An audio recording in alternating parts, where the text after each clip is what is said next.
Барлықтарыңызға сәлем, менің арнама қош келдіңіздер. Бүгін сіздермен бірге үйімізде ешкім жемей қойған, артылып қалған немесе қатып қалған нандардан өте дәмді түскі ас немесе кешкі ас дайындайтын боламыз. Менімен бірге дайындап көріңіздер.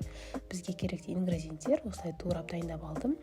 Ет, жуа, яғни сәбіз, картошка, пияз, өздеріңіздің қалаларыңыз бойынша осылай овощтар қоссаңыздар болады, яғни капуста, болгарский, баклажан, сол сияқты.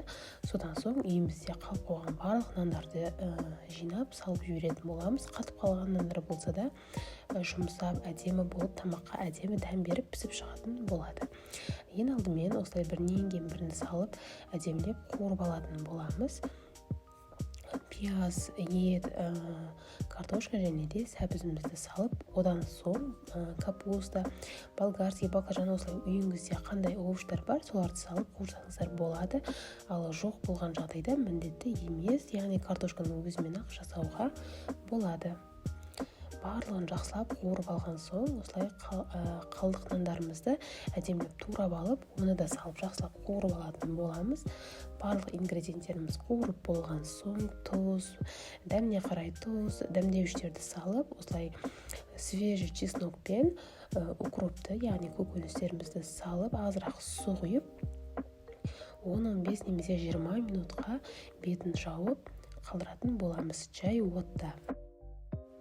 Неге біздің осымен өте дәмді болған түскі немесе кешкі асымыз дайын болды. Менімен бірге дайындап көріңіздер. Дәмі өте керемет болып шығады. Осылай артылып қалған, тұрып қалған нандарды босқа тастағанша өте дәмді тамақ жасап шығаруға болады. Яғни үйіңіздегілерді осылай қуантуға болады. Менімен бірге болғандарыңыз үшін рахмет. Видео ұнап жатса лайк бас, комментарий жазуды ұмытпаңыздар. Жаңадан келген қонақ болсаңыздар, міндетті түрде тіркеле өтіңіздер.